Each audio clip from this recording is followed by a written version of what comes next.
truth. In the last 10 days, Ukraine has suffered an average of 2,000 casualties, many of them fatal, per day. That's 20,000. The Russians have advanced,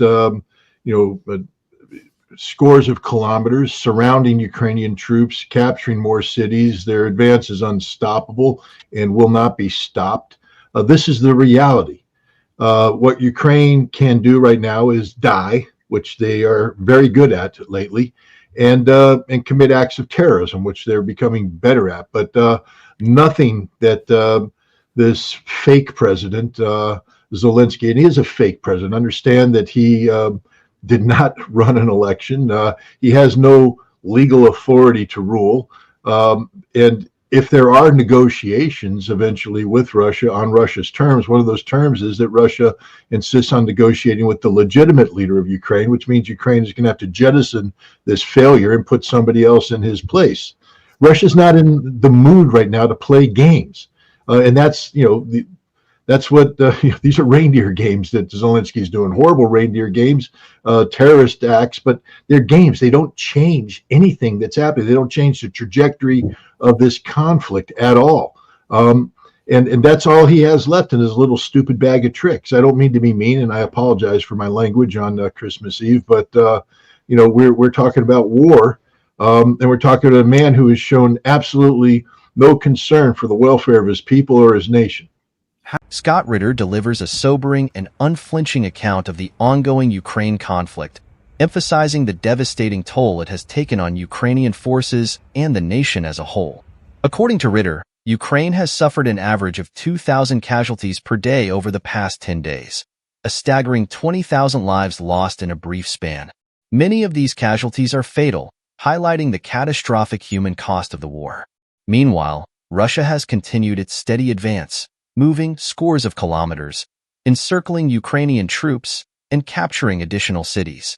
Ritter asserts that this advance is unstoppable and that Ukraine has no viable means to halt the Russian momentum. The options left for Ukraine, Ritter argues, are grim and limited. He starkly outlines these as either continuing to endure massive losses or resorting to acts of terrorism. While Ukraine has allegedly shown increasing proficiency in these acts, Ritter dismisses them as inconsequential to the broader trajectory of the war. They do not, in his view, alter the strategic realities on the ground or slow Russia's advance. Instead, he portrays these actions as desperate measures with no tangible impact on the outcome of the conflict. A significant portion of Ritter's critique is directed at Ukrainian President Volodymyr Zelensky, whom he refers to as a fake president due to the lack of a recent election to legitimize his authority. This perceived illegitimacy, Ritter contends, will be a major obstacle in any future negotiations with Russia. He predicts that Moscow will insist on engaging only with a legitimate leader of Ukraine, which he argues necessitates Zelensky's removal. For Ritter, this demand underscores Russia's determination and unwillingness to entertain what he describes as reindeer games, symbolic acts or gestures that fail to meaningfully impact the war's progression. Ritter's criticism of Zelensky extends beyond legitimacy to his leadership and decision-making. He accuses the Ukrainian president of engaging in what he calls a stupid bag of tricks, prioritizing political theater over substantive efforts to safeguard the nation and its citizens. These actions, according to Ritter, include acts of terrorism that, while dramatic, do nothing to change the strategic calculus or alleviate the suffering of the Ukrainian people. He portrays Zelensky as a leader out of touch with the realities of the war and indifferent to the welfare of the nation, focusing instead on maintaining a facade of resistance. The broader implications of Ritter's analysis paint a bleak picture for Ukraine. He argues that Russia's conditions for a negotiated settlement are non-negotiable and include recognition of annexed territories as Russian and a guarantee of Ukrainian neutrality, akin to Austria's status under the Austrian State Treaty. Without these concessions, Ritter sees no path to peace. He warns that prolonging the conflict through continued resistance or symbolic acts will only result in further devastation and suffering for Ukraine, without altering the eventual outcome. Ritter's perspective also highlights the disparity in military strategy and capabilities between the two nations. He portrays Russia as executing a methodical and decisive campaign, while Ukraine, under Zelensky's leadership, resorts to increasingly desperate measures that lack strategic value. This imbalance, he argues, ensures that Russia will ultimately dictate the terms of the conflict, leaving Ukraine with little room to maneuver or negotiate. Ritter's analysis reflects his broader view of the war as one driven by inevitabilities rather than possibilities.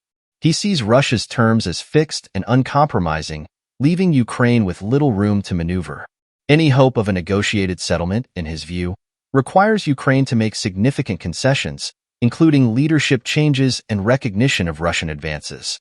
Ritter's grim tone underscores his belief that the current Ukrainian strategy is unsustainable and that continued resistance will only prolong the suffering without changing the outcome. In his stark and often controversial assessment, Ritter underscores the human cost and strategic futility of the ongoing war. His analysis serves as both a critique of Ukrainian leadership and a reminder of the brutal realities of modern conflict. Whether one agrees with his conclusions or not, Ritter's perspective challenges conventional narratives and raises difficult questions about the trajectory and potential resolution of the Ukraine war. His observations reflect a broader frustration with the apparent unwillingness of leaders to prioritize peace over symbolic resistance, even at the expense of their own people. According to Scott Ritter, in the last 10 days, Ukraine has suffered staggering losses, 2,000 casualties per day, many of them fatal. That's 20,000 lives lost in just over a week. Meanwhile, the Russian advance continues unabated. They've surrounded Ukrainian troops, captured more cities, and pushed forward with a momentum that seems unstoppable. Ukraine's options right now are grim. Their forces are enduring relentless losses on the battlefield, while their leadership resorts to acts of terrorism, desperate measures that may cause harm but do nothing to change the course of the war. President Zelensky, whose legitimacy is increasingly questioned, appears incapable of addressing this dire situation. There was no election to affirm his authority, and Russia has made it clear. Any negotiations will happen on their terms, and one of those terms will likely involve Ukraine finding new leadership to represent the country. For now, Zelensky's tactics seem more like futile games than a serious strategy. But war is no game, and the cost is paid in human lives.